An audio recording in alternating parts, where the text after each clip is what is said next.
नमस्कार, एनडीटीवी राजस्थान देख रहे हैं आप। सिटी सेंटर की शुरुआत करेंगे 3 तस्वीरों के साथ जो प्रदेश की कानून व्यवस्था पर सवाल खड़े कर रही हैं। पहली तस्वीर आपको दिखाते हैं भरतपुर की, जहां एक दबंग महिला हाथों में तमंचा लहरा रही है। दूसरी तस्वीर सांचौर से है, जहां एक युवक ऑफिस में पिस्टल लेकर घुस आया, जिसमें पूरे ऑफिस में हड़कंप मचा दिया। वहीं तीसरी तस्वीर धौलपुर की है, जहां पुलिस को बड़ी कामयाबी मिली। पुलिस ने एक अवैध हथियारों की फैक्ट्री पर छापा मारा, जहां से कई अवैध हथियार बरामद हुए और अवैध हथियार बनाने के तमाम उपकरण भी बरामद किए गए धौलपुर से। तो 3 तस्वीरें हम आपको दिखा रहे हैं। दहशत फैलाने वालों पर नकेल कब कसी जाएगी, ये सवाल खड़ी कर रही हैं ये तस्वीरें। भरतपुर में एक महिला हाथ में देसी कट्टा लहराती हुई देखी जा सकती है। सांचौर में एक युवक ऑफिस के अंदर पिस्टल लेकर घुस आता है और पूरे ऑफिस में जिससे हड़कंप मच गया। तीसरी तस्वीर उस कार्रवाई की है जो कि हथियारों की फैक्ट्री पर छापा मार के की गई थी। उसमें कुछ लोगों को पकड़ भी लिया गया है, साथ ही साथ हथियार बनाने के जो उपकरण हैं उनको भी जब्त किया गया है। कुछ हथियार भी बरामद हुए हैं वहाँ से। तो 3 तस्वीरें हम आपको दिखा रहे हैं। दहशत फैलाने वालों पर नकेल कब कसी जाएगी, ये सवाल इससे खड़ा हो रहा है। कानून व्यवस्था की पोल भी कहीं ना कहीं इन 2 तस्वीरों से खुल रही है। महिला ने अवैध कट्टा हाथ में लहराती हुई महिला दिखाई दी। सांचौर में एक व्यक्ति ऑफिस के अंदर ही पिस्टल लेकर के घुस आया। और तीसरी तस्वीर धौलपुर से, जहां पर एक फैक्ट्री चल रही थी, जहां हथियार बनाए जा रहे थे, अवैध हथियार बनाए जा रहे थे। पुलिस ने हालांकि उस पर कार्रवाई की है, कुछ लोगों को गिरफ्तार किया है। हथियार बनाने वाले उपकरणों को भी जब्त कर लिया गया, कुछ हथियार भी वहां से बरामद किए गए। तो हथियारों से दहशत है, हथियारों से दहशत में राजस्थान की जनता है और अवैध हथियार लहराते हुए लोग अलग अलग तस्वीरों में देखे जा सकते हैं। सांचौर में एक युवक ऑफिस के अंदर पिस्तौल लेके घुस आया। पहली तस्वीर भरतपुर से, जहां पर महिला देसी कट्टा हाथ में लहराती हुई नजर आती है। तो बेखौफ अपराधी और लोगों के लिए दहशत। कहीं महिला तमंचा लहरा रही है तो कहीं ऑफिस में हथियार लेकर युवक घुस आ रहा है। कानून व्यवस्था का खौफ जिस प्रकार होना चाहिए उतना होता हुआ नजर नहीं आता। ये 2 तस्वीरें उसकी तस्दीक कर रही हैं। तीसरी तस्वीर आप धौलपुर से देख रहे हैं, जहां पर पुलिस ने एक फैक्ट्री पर छापा मारा, जहां अवैध हथियार बनाए जा रहे थे।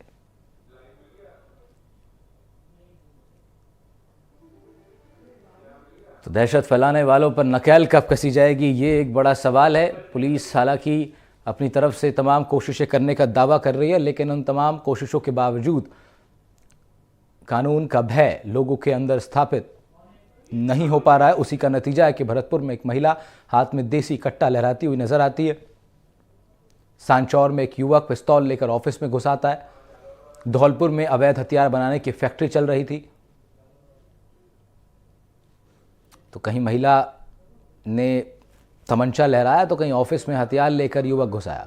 कानून व्यवस्था के ऊपर एक बड़ा सवाल ये तस्वीरें खड़ी कर रही हैं। धौलपुर में अवैध हथियार बनाने की फैक्ट्री चल रही थी, जिस पर अब जाकर पुलिस ने कार्रवाई की है। कुछ लोग को पकड़ा है, कुछ हथियार जब्त किए हैं, हथियार बनाने के उपकरणों को भी जब्त किया गया है।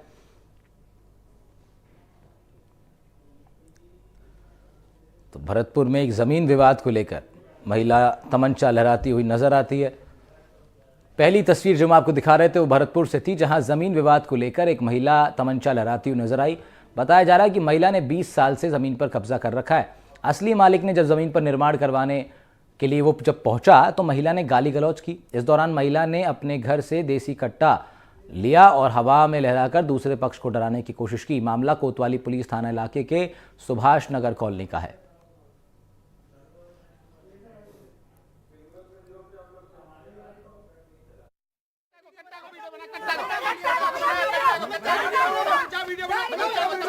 ये तमंचा, ये देखो हाथ में तमंचा लहराते हुए दिनदारे हाथ में तमंचा लहराते हुए ये देखो हाथ में तमंचा लहराते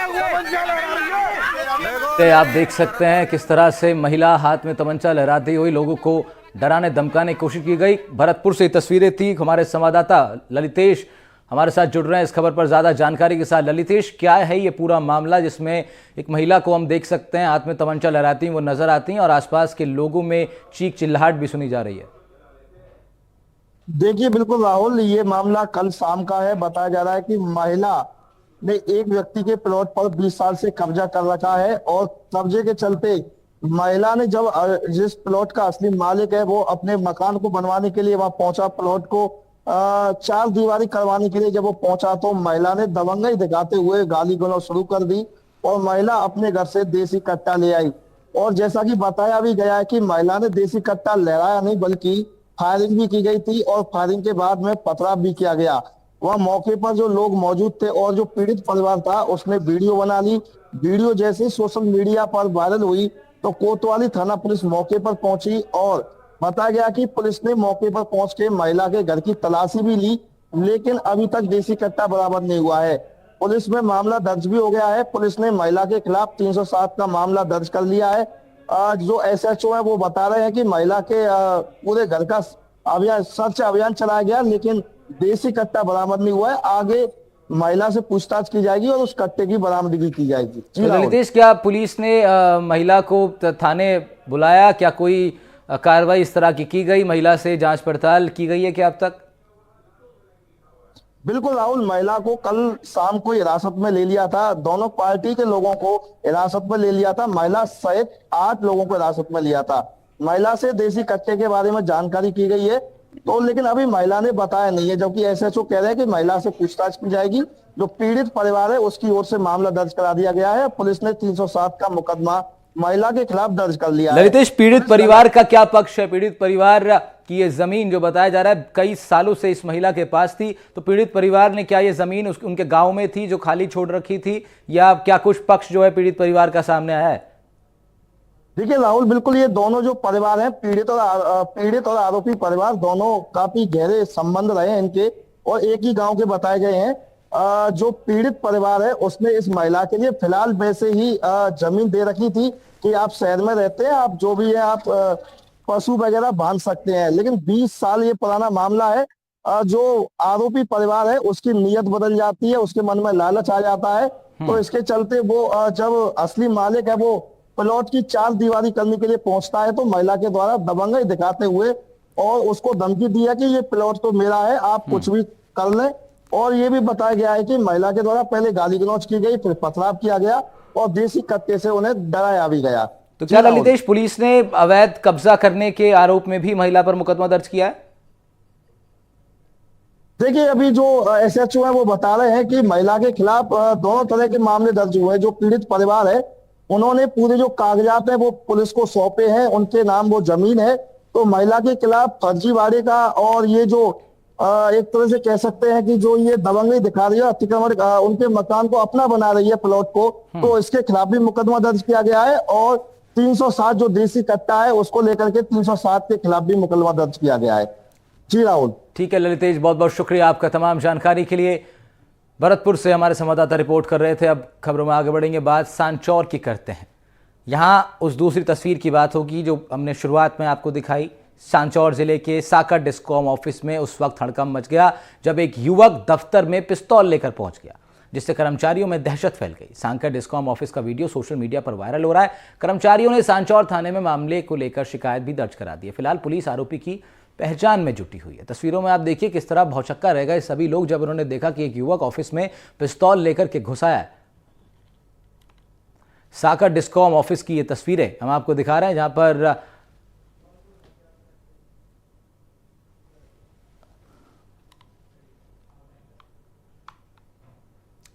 वहीं खबर धौलपुर से आई, जहां एक छात्र ब्लैकमेल से परेशान होकर उसने आत्महत्या कर ली। मिली जानकारी के अनुसार 10वीं कक्षा के छात्र की फोटो किसी लड़की के साथ एडिट करके ब्लैकमेल की जा रही थी। अश्लील फोटो वायरल करने के नाम पर उससे 2022 में भी 70,000 रुपये लिए गए थे और अब फिर से छात्र को अश्लील फोटो वायरल करने की धमकी देकर उसे ब्लैकमेल किया जा रहा था।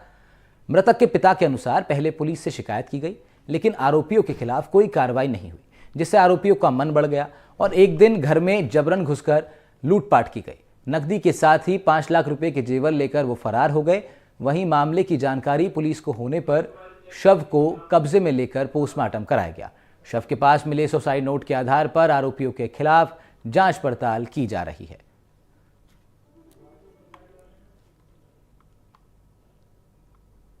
तो आरोपियों के खिलाफ जांच पड़ताल का आश्वासन जरूर पुलिस ने दिया है। 2022 में भी 70,000 रुपए लिए थे इन लोगों ने फोटो वायरल करने की धमकी देकर। ब्लैकमेल से परेशान होकर छात्रा ने आत्महत्या करने का भी प्रयास किया था।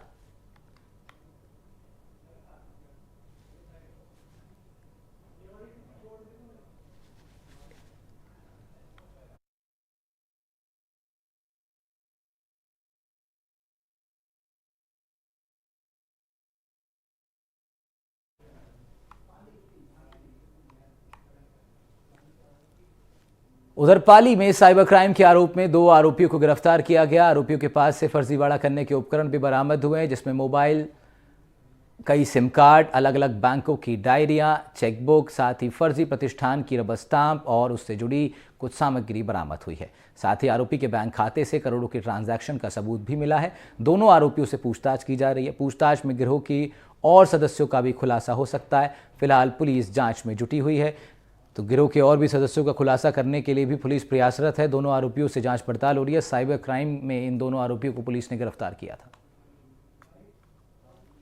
अभी इन्वेस्टिगेशन कर रहे हैं और इनके खातों के अंदर काफ़ी पैसों का, करोड़ों का लेन देन हुआ है। जो विभिन्न खाते, जो 20-30 खाते इन्होंने अभी तक बताए हैं, और इसके अलावा इनके पास में जो पैसे इनको खाते खुलवाने के लिए जो मिले हैं, उसका भी हिसाब किताब इन्होंने डायरियों में लिख रहा है, जो हमने अभी जब्त की है। सर, बीकानेर से खबर आई। बीकानेर में नोखा पुलिस की बड़ी कार्रवाई सामने आई। भारी मात्रा में अवैध मादक पदार्थ बरामद किया गया। साथ ही एक आरोपी को भी गिरफ्तार कर लिया गया। मादक पदार्थ जो बरामद हुआ है उसकी कीमत 60 लाख रुपए बताई जा रही है। बीकानेर में नोखा पुलिस की कार्रवाई, भारी मात्रा में अवैध मादक पदार्थ बरामद किया गया। एक आरोपी को भी इस सिलसिले में गिरफ्तार कर लिया गया।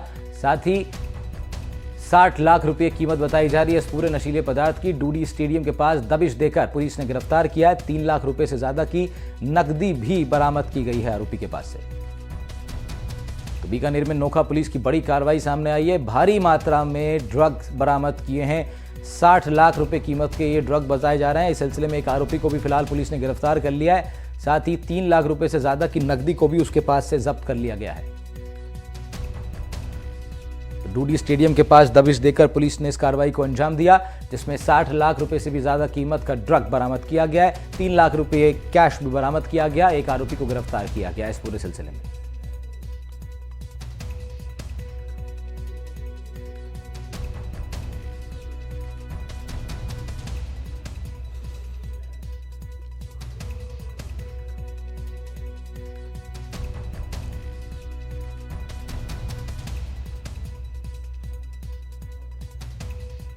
राजस्थान विश्वविद्यालय के गेट पर एनएसयूआई कार्यकर्ताओं ने जोरदार प्रदर्शन किया। ये सभी लोग राज्यपाल कलराज मिश्र से मिलने की मांग कर रहे थे, जो यूनिवर्सिटी में आयोजित एक कार्यक्रम में हिस्सा लेने पहुंचे।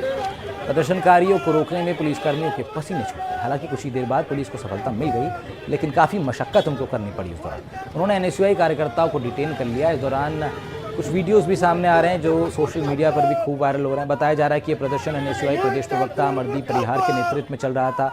इस दौरान प्रदर्शनकारी राजस्थान विश्वविद्यालय के गेट पर यूनिवर्सिटी में चल रही अनियमितताओं और पीएटी 2021-22 परीक्षा के साक्षात्कार को जल्द से जल्द करवाने की मांग कर रहे थे। वो कुलपति को ज्ञापन सौंपना चाहते थे, राज्यपाल से मिलना चाहते थे, उनसे अपनी बात रखना चाहते थे, लेकिन पुलिसकर्मियों ने उन्हें ऐसा करने से रोक दिया और हिरासत में ले लिया। पुलिस के इस एक्शन के बाद एनएसयूआई प्रदेश अध्यक्ष विनोद जाखड़ का एक बयान सामने आया, जिसमें जाखड़ ने कहा कि पुलिस द्वारा की गई इस कार्रवाई की हम निंदा करेंगे।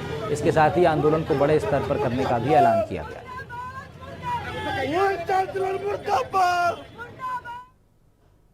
उधर झुंझुनू में कागजों में जहां बड़ी फर्म दिखाकर 1,89,00,000 की सीमेंट की बिक्री का जिक्र किया गया, पर हकीकत में फर्म में सीमेंट का एक भी कट्टा नहीं मिला। वहीं कागजों में दर्ज फर्म के पते पर खाली जगह मिली है। स्टेट जीएसटी झुंझुनू की टीम ने कागजों में फर्जी फॉर्म बनाकर किए जा रहे फर्जीवाड़े का भांडाफोड़ किया। सहायक आयुक्त ने कहा कि जीएसटी पोर्टल पर फर्मों के टैक्स संबंधी विवरण की जांच की गई। जांच में धनूरी गांव में मेंबर सिमरान ट्रेडिंग के नाम से एक फर्म दिसंबर 2023 से रजिस्टर्ड है। फर्म ने कागजों में सीमेंट का 1,89,00,000 रुपए का फर्जी टर्नओवर दिखाकर पिछले 2 महीने में ही 52 लाख की bogus input tax credit Rajasthan और अन्य राज्यों में की है। जीएसटी की टीम ने फर्म के पते की जांच की। जांच के दौरान टीम को फर्म की जगह पर खाली सड़क, खाली मकान मिले। ग्रामीणों ने बताया कि इमरान नाम का कोई शख्स तो गांव में रहता ही नहीं। जांच में सामने आया कि दिल्ली निवासी इमरान ने धनूरी निवासी इमरान के बिजली बिल में काट छांट कर फर्जीवाड़े पर फर्म का रजिस्ट्रेशन करवा दिया। अब फर्मों को बोगस इनपुट टैक्स क्रेडिट पर कार्रवाई कर वसूली की जाएगी। फर्म का लाइसेंस निलंबित भी कर दिया गया है। साथ ही फर्जीवाड़ा करने वाले शख्स और गलत इनपुट टैक्स क्रेडिट का लाभ लेने वाली फर्मों के खिलाफ कार्रवाई भी होनी है।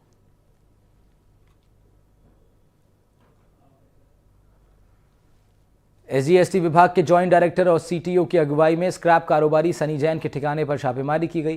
कारोबारी के घर और फर्म से डिजिटल रिकॉर्ड भी जब्त कर लिए गए। सीटीओ ने कहा कि विभाग को मुखबिर से लोहा कारोबारी से के एसजीएसटी की चोरी की सूचना मिली थी। सूचना पुख्ता करने के बाद फर्म मालिक के घर और फार्म पर कार्रवाई की गई।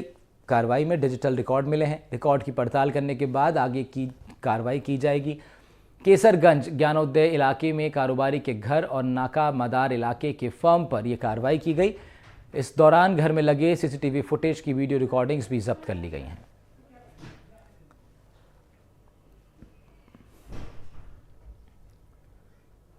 जोधपुर के सूरसागर इलाके में लेपर्ड के दिखने से हड़कंप मच गया।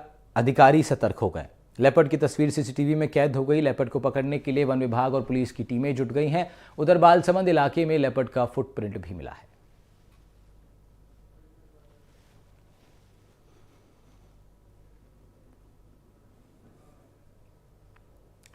अजमेर से एक वीडियो जमकर वायरल हो रहा है, जिसमें एक शराबी युवक बीच सड़क पर जमकर हंगामा करता नजर आता है। वीडियो रात का बताया जा रहा है। देखा जा सकता है कि शराबी युवक नशे की हालत में राह चलते गाड़ियों पर डंडे मार रहा है, जिसकी वजह से कई दोपहिया वाहन चालक सड़क पर गिर भी गए। कुछ को चोटें भी आई हैं। कई वाहन चालकों पर इस युवक ने हमला किया। पुलिस ने बाद में इसको डिटेन कर लिया है।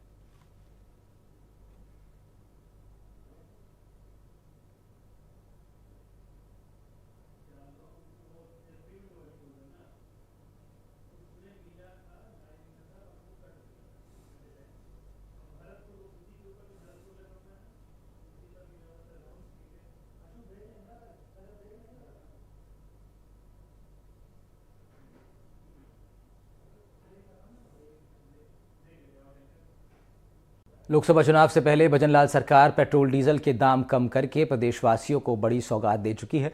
सरकार ने वैट में 2% कटौती की है। ऑयल मार्केटिंग कंपनियों ने भी देश भर में 2 रुपये लीटर पेट्रोल डीजल के दाम कम कर दिए हैं। इससे राजस्थान को डबल फायदा होगा। राजस्थान के हर जिले में कम से कम 3.5 रुपये पेट्रोल डीजल पर जरूर कम हो जाएंगे।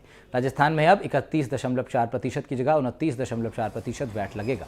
मुख्यमंत्री भजनलाल शर्मा ने कहा कि वैट में कटौती से पेट्रोल के रेट में 1 रुपये 40 पैसे से लेकर 5 रुपये 30 पैसे तक रेट कम हो सकते हैं।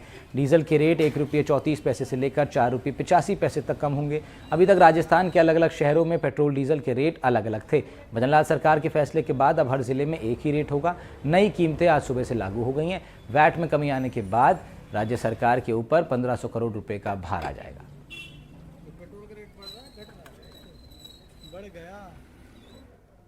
भरतपुर में पेट्रोल डीजल सस्ता होने पर लोगों को राहत मिली है। पेट्रोल 1.40 पैसे से लेकर 5.5 रुपये तक सस्ता हुआ है, जबकि डीजल 1 रुपये 34 पैसे से लेकर 4 रुपये 85 पैसे तक सस्ता हुआ।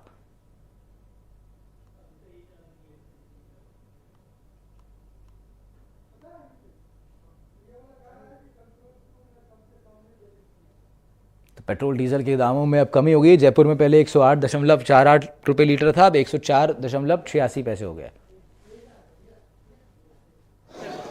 जी अगर हम गिरावट की बात करें तो मात्र 2 रुपये गिरा के 5-5 रुपये बढ़ाए जाते हैं, और ये सारे मुद्दे चुनावों से पहले क्यों होते हैं। जब 2 रुपये अगर वैट की बात कर रहे गिरा दिया गया है, लेकिन जीएसटी की बात आती है तो जीएसटी के आउट ऑफ कर दिया है, इसको जीएसटी के अंदर में लाएं, ताकि इससे क्या होगा कि पेट्रोल की जो दाम है वो इक्वल हो जाएंगे। क्योंकि किसी स्टेट में तो ये 92 है और कहीं पर 109 रुपये।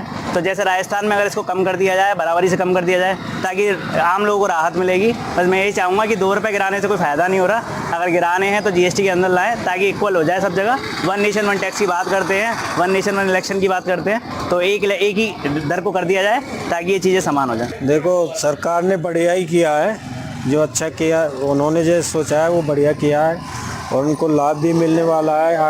आगामी जो लोकसभा के चुनाव आ रहे हैं इनमें भी उनको फ़ायदा जहाँ तक है पब्लिक को रुझान तो है ही।